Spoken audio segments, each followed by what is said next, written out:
Thanks, Stu. Well, it's good to be back, everyone. I haven't been on a exec stage for 3 years, it was now. That was the last time I came and visited these groups, so some friendly faces still and a bunch of new people.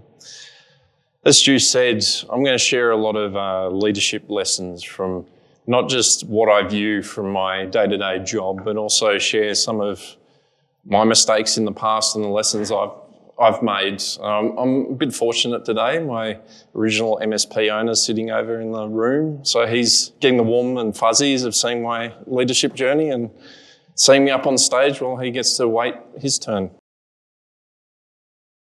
What I want you to start off and think about is leadership is a lot about trust. While you're taking on this quote up on the screen, the biggest common mistake that I see most people make as emerging leaders is assume everyone should trust you immediately. And this impacts everything that we do, whether it's us with our senior leaders, whether it's with our teams. We assume just because we've got a title, people should follow us. And through today, I'm going to share with you why you need to think about elevating yourself to building trust, upwards and downwards constantly. There's a reason why we're being filmed, because leadership, you have eyes on you all the time. Whether that's from above, questioning if you can do the job and deliver, whether it's your team and what are you doing for them as a leader. It never stops. Leadership is a huge responsibility. It's a great privilege, but it can also be a burden if we're not managing it. And that's some of the stuff I'm going to share today. And for those that don't know me, even though Stu gave a really good introduction, it's the reason why I don't smile in photos. I've been in around this industry for a long time. I've done nearly every role. Been a service manager, general manager, I've done sales, I've run different businesses, and I've done the Pax8 Academy. It's a relentless industry. It doesn't stop. And we have to be learning constantly. But for a lot of us, we're learning the wrong things. We keep focusing on technology because it's fun. What actually matters is the stuff that Nick was showing before. It's the financials. It's the leadership looking after people. It's engaging with clients. It's that human aspect and the operational aspect. And for many of us, we're not learning enough about that. And so what are we doing wrong? While you take this screen into view and start to think about it, I'm going to share some of the things that I've done wrong, because unfortunately I'm not perfect, no matter how hard I try. Some of the big things I've done wrong in my time is hired the wrong people. I've let employees impact other employees without making the decisive hard decisions of making change. I've gotten things really super efficient, not taking into account profitability. There's so many things that we don't know that we need to learn as we go. And while I'm focusing a lot on the negative, I need to, because in my day job, I'm coming across a lot of good leaders focusing on the wrong things, burning time, burning themselves out, focusing on busy work for being busy's sake, because it's easier. It's easier for us to default to what we've always done. But we need to step up. Times are changing, and they're changing a lot. The client dynamics are changing. As Nick was saying, our margins are shrinking a lot of the time. Most technology services businesses are running at average profitability or less. Heaps are running unprofitably. The stats Nick showed around 1 in 6 are unprofitable. I'd almost go it's 1 in 4. That's how bad it is in our industry at the moment. And for most people, they don't actually know that's occurring because we're not looking at our numbers. No one is, whether it's the owner, whether it's the leaders inside the business. We get stuck in that busy work over and over again because either we don't know or it's easier to ignore, or the owner's trying to shield us from those sort of visibility in those decisions. Whether that's by trust or wherever that's trying to allow you the room to grow and flourish. But there's huge challenges. Clients are churning more than ever. As Nick pointed out, it's harder and harder to get new clients. And I'm seeing that. The gap between The partners that are able to get new clients over and over again are few and far between, but they're gobbling up most of the clients. Everyone else is just dealing with what they've always had for a long time. But a lot of those clients are exiting. You look at most of the owners and CEOs of the clients that you have, they're predominantly baby boomers. They're going to sell their businesses. They're going to consolidate up. Technology's changing. The need for us to drive our efficiencies in our service departments are increasing. Those salaries on the screen, I'd even say from my experience, they're a bit lower than what I see in average around the region. So we're getting pressure from all sides. And everyone in our businesses need to step up. So not just that we survive, but we can actually flourish, that we can be rewarded from it. And there's an important thing that a lot of us get stuck on, what's in it for us. And while we need to look at that and understand that, as a leader, you need to look at what's in it for everyone else in my team. The journey that I got to go on and get up on this stage today was quite fortunate. I had an owner that allowed me to explore and understand, got to try new things, got to implement new ideas, got to come to peer groups like this before it existed like it does today. And I learnt through that journey. I was talking to Flacky just before. There's not many people in our industry that have gone on these journeys. There's a huge gap in leadership. There's a huge gap in the generations. There's not many white hairs in this room. Everyone's quite young, which is challenging, but it creates a lot of opportunities. I know there's a few people with white hair, but generally there isn't that many. So what that creates for us is a lot of opportunity. But for us, as younger people, we're lacking a key thing, and that's self-awareness. I get the privilege of meeting hundreds of young leaders every year. Lots of good people, lots of good intention, but lack self-awareness of where they're at. And I want you to have a look at this next slide and see this quadrant of competence. I love this one. And as you look at this, think about where you are and think about where your people are at as well. It's a very handy tool. I just love this because the most dangerous quadrant there that's highlighted in red, the unconscious incompetence, you don't know what you don't know. But for many of us, when we don't know what we don't know, we get very arrogant because we think we know everything. So if we don't have the information to deal with the challenges that I've just been talking about, it can stop you from learning. It can stop you being open to continual improvement and iteration, personal growth and development. And unfortunately, I'd say out of the few hundred leaders I've got to meet over the last few years, probably 50% are sitting in unconscious incompetence. For half of those, they're open to hearing new ideas and being broken out of that quadrant. But the other half are happy sitting there. They're happy doing the same thing they've always done because it makes them feel comfortable. And I'm sure when you look at this, you've probably got staff members that are sitting in that quadrant too. It stops growth. And when we're all smaller teams trying to go through these challenges, it can become a very toxic element. So we need to be, as leaders, quite observant of not just us and our self-awareness, but the others around us, so that we can help them be more self-aware, help them motivate it. And so there's a few more tools I'm going to share as I keep talking along. And there's some you've probably seen, and I won't talk directly about them. I'll talk about some lessons I've learned. In my early years as a leader, I was quite ignorant to other people. I just assumed I could do it, why couldn't anyone else? I could pick up things really quickly and learn it. It's great. I was very task-driven. Give me something, I'll go get it done, I'll work it out. But funnily enough, most others weren't like that. I thought the world revolved around me and everyone was like me. And that's how most of us are. Well, the less clever of us are, because there are people that actually understand this by default. They just can't articulate it. And it was until I started to learn through HTG and the Evolve peer groups that And there's these different personalities, different strengths, different weaknesses.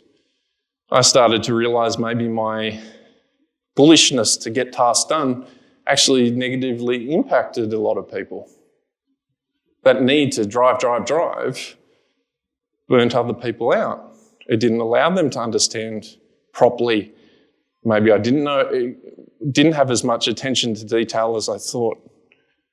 And then all of a sudden I started to realize there's other people out there that had those strengths that could build a team. But I didn't realize that until I had self-awareness about myself. And as I went through learning more about myself, learning about others around me, and engaging with my people in my team, I started to get better results. Because all of a sudden I was able to start connecting with those people. That personal connection started to enable people to trust me. That I wasn't just this person coming in and trying to solve all these problems and be a dictator. It was actually because we were serving a purpose and a goal. And then I started to realize that people thought differently, not just from personality-wise, but I was able to work from a blank sheet of paper. And it took me quite a while to realize that most people, especially in the teams that I was working with, needed a lot stricter guidelines. They needed a lot more detail. They needed a lot more clarity about what and why they were doing. And so I realized I had to improve my communication skills. That whole dump and run attitude of, here you go, just make service better, I'll see you in a while, didn't work surprisingly enough. I had to sit there and help people understand what our goals are, why we're doing something, and then break it down. I was shocked and surprised. As you can tell, I'm not very bright. It took me quite a while to work this out. That was one of my biggest weaknesses was understanding others. And I had to work a lot on it. And as I worked on it, people saw that. Not just people above, but also my team. My team could see my weaknesses and I was open and honest about it. I was vulnerable, like I'm up on stage. I'd love to pretend I'm perfect, pretend can solve all the world's problems. But I can't. We need others around us. And we need to do that in our own style and understanding the people around us. And this tool that I'm showing you up on the screen now, the 5 levels of leadership, helped me frame up where I was at and help me help other leaders build themselves as well. And I'm going to stop and reflect a little bit, thinking nearly 7 years ago we did this exercise in the early days of Service Exec. And we got people to go through this questionnaire and see where they felt they sat on the 5 levels of leadership. And what was super fascinating about that, and Flacky and Brett will remember this quite vividly, it's just about everyone said they were 4s and 5s. Yeah. Out of about 40 people. And then there was about 5 of us that were like, oh, we're probably a 2 or a 3. And that just showed the level of self-awareness in that room. There was no way that those people in those groups were anywhere close to a 5. Because they didn't understand. It's that unconscious and incompetence showing up. What they knew in their world, they were in charge. They were probably the best service manager that business ever had. But that doesn't mean that you're good or that you're a great leader. You're just better than the shit that was there before. And for many of us, that's the reality. We're quite a young, immature industry. The technology services industry's only been around for about 40 years. MSP, especially in this region, has only been around for about 20. I reflect back in 2011 when I started, I was the first sales and account manager for the MSP I worked for. I was second choice, mind you, so I can only imagine how good the first choice was. But I was the first one, so I had to build everything. And for many MSPs, we're the first proper service manager, we're the first proper sales manager, we're the first GM or COO. We're in the biggest roles that we've ever been. But we're also in the biggest roles in an industry that's not that well established. So there's challenges and dynamics going on all the time that a lot of us don't stop and think about. We get swept up in getting that new title. We've stepped up, we've gone from being a tech or a salesperson now, we're in our first manager's role. It's a big step. And we start by getting that title. If you would have seen at the start of this slide deck, my title is Chief Strategy Officer. It's a nice wanky title, isn't it? I spend half my days explaining what it is. I thought it would sum up really nicely what I do for companies that I engage with. Doesn't. People just get caught up in the wankiness of it. I'm going to have to change it. But for most of us, that's why we step into leadership in the first place. We don't actually want to be a leader or we want that pay rise. So we get put in that position, we get that title and we start leading with it. And unfortunately, most people don't get past that. Most people keep wanting that title and no responsibility. They want the paycheck that comes with it. I'm going to say, I'm assuming most people in this room aren't like that. I'm hopeful anyway. There's probably 50%, maybe even 60% of the people that I meet that are in leadership positions in our industry shouldn't actually be there. They've just managed to get that title and they're not putting in that effort, let alone their senior people under them. And how do I know this? Well, I use this little tool all the time. I'm sure most of you guys are using EOS. It's the get it, want it, capacity to do it, the GWC concept. And what do I use this tool for? Well, I'm trying to understand, does somebody get it? What this often means is, do they have the attitude? It's not necessarily do you just get 100% of the role straight away, you can do it, don't have to think about it. You don't have to be unconsciously competent to master a role or be the right person for that role. But do you have that attitude where you want to learn, want to keep growing? Do they actually want the role? Like I was just mentioning, there's a reluctance for a lot of us. We're doing it because maybe we're the only one in our company that can step up for that at the moment. Maybe I don't want that, but I want the paycheck and the title. And then the capacity to do it. Reflecting back, most of us are in the biggest roles we've ever been in a company that's probably the biggest it's ever been, yet we're still super immature as a company, as an organisation, as a department. It doesn't mean that we need to get it all straight away and have all the skills and the knowledge, but are we working to it? Do we have the capacity to actually build upon it, the foundations that we've got? Or are we too far from that gap? Or maybe we don't want to put that effort in. Maybe we can only spend our time doing what we've always done, don't have the mental capacity to spend learning and expanding ourselves. And I want you to think about this, not necessarily for yourselves, because a lot of us here probably suffer from imposter syndrome. A lot of us are in those bigger roles that we've never been in. And it's normal. I had my first time for a long time questioning whether I'm in the right position doing what I do. Late last year, I was having to present to an AXS listed board meeting for the first time. Never done that. I've met with founders and owners that you all work with. Very easy to talk to. I can be loose and they like that. ASX listed boards don't like loose people coming into their boardroom.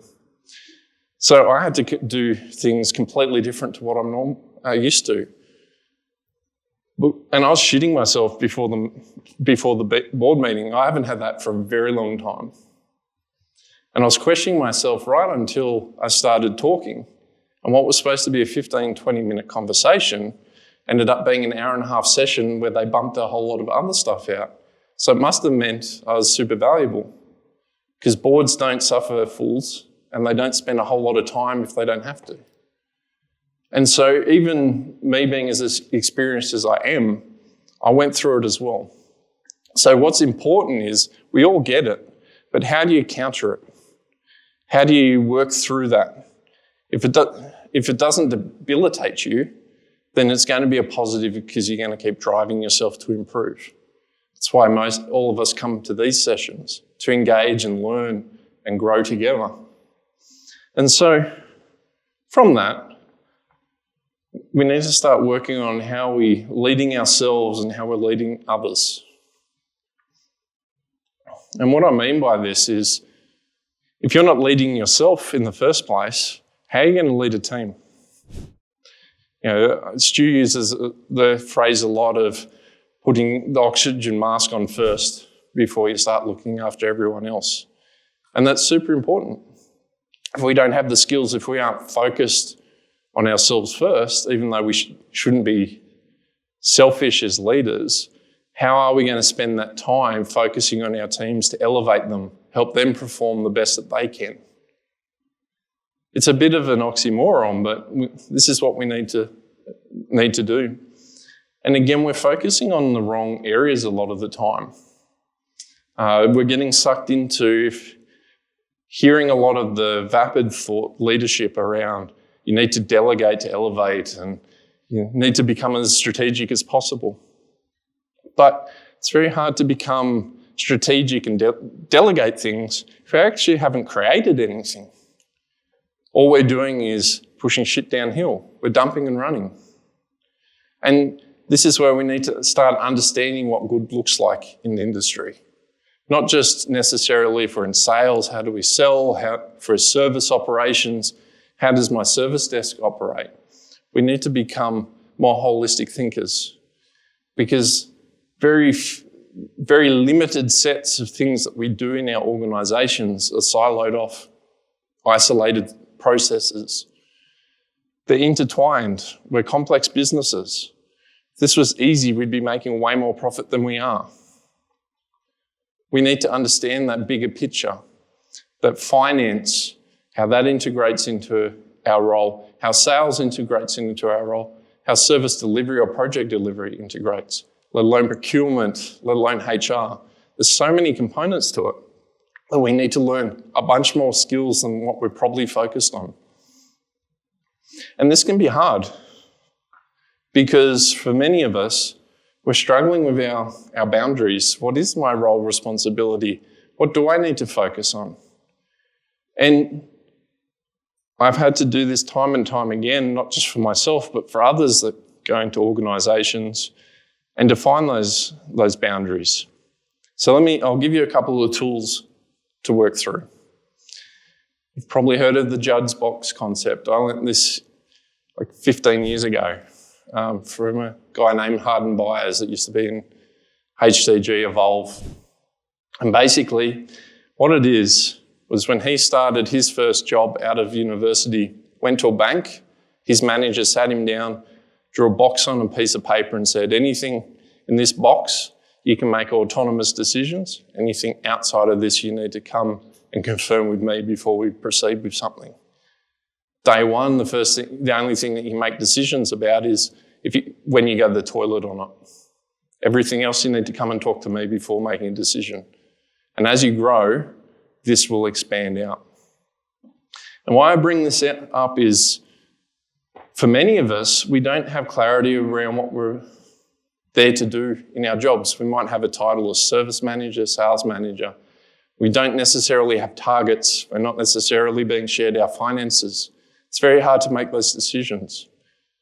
We've still got owners that don't quite trust us for probably good reason. If we don't have a full holistic understanding of the business and history and context like they do, some of the decisions we make could be quite detrimental. I've seen that many times. So what we can do is create our own clarity. This is a conversation. Grab a piece of paper, draw a box, and ask the owner a whole bunch of questions. Do you want me to own this? Do you want me to do this? Can I make this decision? Can I hire and fire people without your direct authority? And all of a sudden we start to build a picture about our role that we didn't have before. We've got guardrails now to start making decisions from such an easy conversation, but such a structured way of doing it. The next step from there is you can take this down to your team, and instead of doing the Judd's box way, start using a RACI.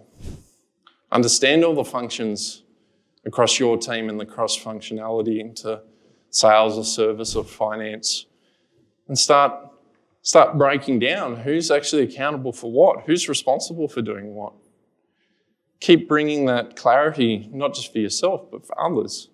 This is how you empower people to grow. And as we start to really gain clarity, we start to know what our role truly is, and we start having measures of success, build a success profile around it. All of a sudden, that JD isn't just a couple of dot points and we're done. All of a sudden, we're giving purpose to that role. What are the measures of success for that role? Who does it report to? Who are the key relationships? While we've had to deal with a lot of uncertainty, a lot of greyness, it's our responsibility to clean it up for the next people. That's what true leadership is. We come in and we make something better for the next people. It can be very easy to be a really competent person and make it work really well while you're there. But if you go on holidays, does it fall apart? Can you take a week off without needing to be there? That's the true measure of success of a leader. That's what we've got to strive for, that level of excellence as we go. And for many, that's very hard when we're doing this for the first time, when we are having to create new things. But it's a good way to reflect on your progress as well. Stop and think, what have I done? What have I achieved today? When I ask that of leaders, most don't know. All the meetings I ever start with people are always asking, what was your win for the week? And it's the hardest part of every meeting. No one knows. And that tells me we're running at 1,000,000 miles an hour. We don't even know what we're doing. Talk to people where they finish the day, they get in the car or they're switching off their computer at home. They don't know what they've done. They don't feel like they're making progress. They don't feel any type of achievement. And for most of us, it's because we've elevated ourselves up from the doing into that's instant transactional doing, into doing that's a bit longer. It might take us 2 months to realise an initiative that we've put in place. It might not even be us that sees the win directly. And that really screws with our head. It took me ages to get over that. And for many of us, going back to putting the oxygen mask on, we don't lead a balanced enough life. We don't stop and reflect. And this handy tool that I often help people with is the peace index, the peace score. Taking a balanced approach to look at ourselves, understand if we're okay as a person first, but then a tool that we can use with our people. We can get to know them in much different ways, get to help them see what their challenge areas are in life or at work. Give them focus to work on. Because that's what our people are looking for, that leader that's looking after them. It's very easy for us to get sucked into the operational day-to-day, whether that's selling and going out selling, whether that's doing service management and focusing on the service flow, or even doing tickets if we're technical. We're not elevating ourselves to that level of leadership that can look after our team and start looking at the business as a more holistic entity. That's what we all need to be. That's what we need to strive to be and strive to go past that. But most of us aren't there yet. And the reason why most of us aren't there yet is we don't plan. And I've working with several leaders at the moment that before Christmas, I asked them, coming into the new year, can you create a plan? Let me see in January, let's get going, let's smash some stuff. Probably about 60% of the people that I asked for, I'm still waiting for. And these are what I class as good, strong leaders that know their stuff. But they haven't spent any time planning for themselves or their team. They've just come back from Christmas, launched into it. And what I've discovered over the last couple of weeks is I've been having to have some awkward conversations with them around whether they're at the right level or not with the way that they're conducting themselves. I'm coming to realise that a lot of people don't actually know how to create a plan. It's the personality type again and the skill sets that, starting with a blank sheet of paper, even though I feel like they know what they're doing, they're struggling to actually write it down and articulate it. And that's very unfortunate because our people need clarity as well. Not just from what they're focused on and the purpose, but also our leaders as well to know this is what we're focused on. I've got this handled. Again, showing that trust and growth. But the most important thing for me, more than anything, is if they don't have it written down and have that focus and be able to be held accountable, they're going to float day to day by whatever's the biggest burning fire that's going on, where they already know what the big issues are that they need to actually deal with that would stop a lot of these fires. That lack of proactivity is what creates that busyness day after day after day after day because we don't actually deal with the actual problems and challenges. And so I'm going to share some tools that I use to plan every day. The first thing is to actually understand the 5 phases of operational change. Most of us will default to either the documentation part and sit there and try and over-engineer everything before we even get started, or we'll dive straight into implementation and miss everything else. But to get good, solid, long-standing change in our businesses, we need to go through a process of implementing that change. We need to understand what good looks like. Again, I'll sound like Nick Moran and I'll go blue in the face of repeating the same things over and over again. We need to understand what good looks like. There's a reason why Nick was sharing the finances to show what the high performers are doing. There's people out there that know how to run a service desk. There's people that know how to do sales and marketing. There's people that know how to run projects. We need to learn off them instead of reinventing the wheel. For a lot of us, we keep getting stuck with either not being curious and going out and finding out, or we get so much pride in creating something ourselves. But all of this that we're talking about, nearly all of our challenges in our day-to-day operations have been solved over and over again. There's right ways to do it. We don't need to reinvent the wheel and spend hours and hours and hours doing something that's already been done. So go out there and look, and don't get caught in the Reddit forums because most of the information on there is wrong or lacks context.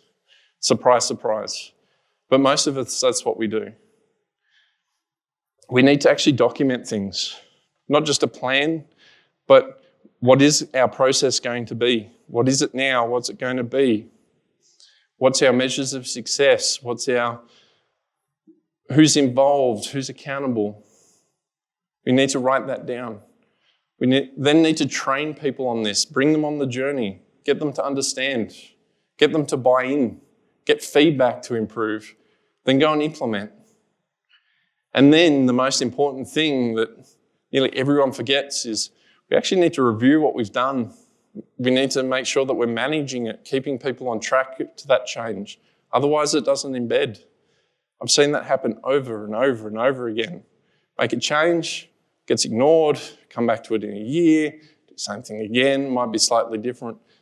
And we keep wasting time on these things that have been solved, and we just need to be patient around doing things properly instead of running off to the next shiny thing.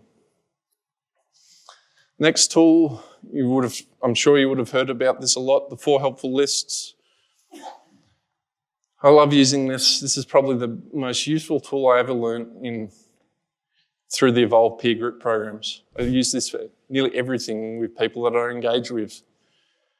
Understand your current state. What's working? What's not? What's missing?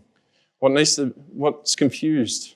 All of a sudden we can consolidate into some focused things instead of jumping at the symptoms. So few of us spend the time to actually understand our challenges properly.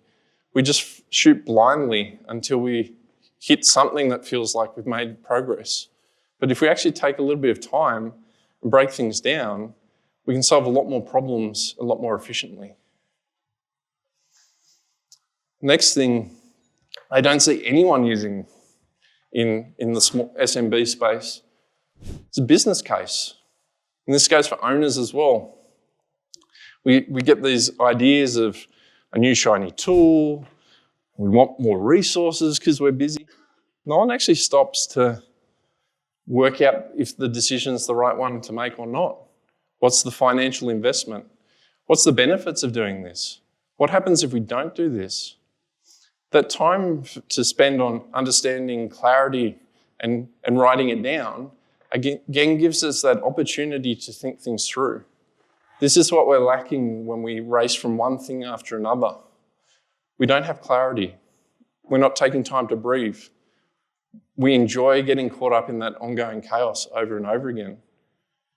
And sometimes we need to, but as a leader, it destroys our teams because they never know what's going to show up the next day. They're busy trying to do their thing, and we're coming in and chopping and changing all day, every day. The owners probably already do that to you, so why do we keep pushing it downwards? The owners don't allow us to make a lot of decisions because we're not thinking holistically. And again, fair enough. One of the mistakes I did early on in my service management career, I got things super efficient. I got my ticket board down to 4 tickets. Happy days. Until you actually stop and look at service gross margin, and it was tanked. It's really easy to get tickets down when you have a whole bunch of bodies. Where once I realised that and had that financial context, all of a sudden I had limitations that I needed to work out. How do I get the best from the right team instead of spending a whole bunch of money to get tickets down? Didn't result in better client satisfaction, didn't result in more clients. All it achieved was less profit. Didn't matter when I halved the team. Clients were just as happy, yet we were best-in-class profitability. All by that one change when you had that context. This is why a business case is so important. Stop and think before we go and do things. And then presenting it. A lot of us get stuck in thinking writing a plan means it's all in Word, a whole bunch of writing. It's not necessarily that. A roadmap is the easiest way to present what you're working on, what the priorities are, in what areas. Once we understand those challenges, hooking it back into that 4 helpful lists, once we know some of those business cases and what we're trying to achieve, all of a sudden it's really easy just to create an action long list that's pretty like this, and then everyone's on the same page. People get certainty by seeing this. But very few of us take this step to ever do it. And the last thing I'm going to bring up as a tool is a project plan. Some initiatives are really simple. Can rock up, change a little bit in one of our tools, document it out, train a few people, we're done. Other things have a whole bunch of moving pieces, especially as you're stepping up as a GM, COO, and you're managing programs of work. It's important to understand the resources that you have available. Far too many of us, even working in the EOS system, we get our rocks. We get our whole, let's improve service rock. And surprise, surprise, we don't achieve it because we don't know what we're working towards. We don't know the key actions, the key milestones. I see that time and time again when I go into people's organisations. We're great, we've got a bunch of rocks, we're not achieving them, they keep going quarter to quarter. The question I always ask is, what are we trying to achieve? What does done look like? Who's assigned to these? How long is it going to take? Because when I hear you need to improve service, I know it's probably a 3 to 5 year journey to lift from a maturity step to a next maturity step. But we don't think like that because we're not thinking broad. We don't have the context. We don't have that information through a plan. And so Paul, you guys have had to listen to me for the past 40 odd minutes, getting ready for lunch. So what now? I've told you all the things I've done wrong, all the things you might not be doing as well as you could. Where do we go from here? Well, it's quite simple. Let's break it down. We need to set some goals. A lot of the time we can pluck ambitious goals out of the air, but again, they've got no context. But let's set some, and then let's start identifying the gaps. Understand your current status. What is working? What's not working? What do I need to develop for myself? What do I need to do in my team? And then, like I've just been talking to you for the last 10, 15 minutes, we need to turn that into a plan. How much can we realistically do in 30, 60, 90 days, over a year? Then you need to share the plan. So if we're doing one on ourselves, a leadership plan, and there'll be more on that today, you need to share it with your owner, get some feedback. Get feedback from your team. Understand what weaknesses they see, what strengths that you've got. What would they recommend you work on? And then you can build out that plan with more context. Then you start working the plan. Actually execute it. Take steps. Having it broken down, all of a sudden you can start holding yourself accountable. Others can hold you accountable. And then you need to review the plan.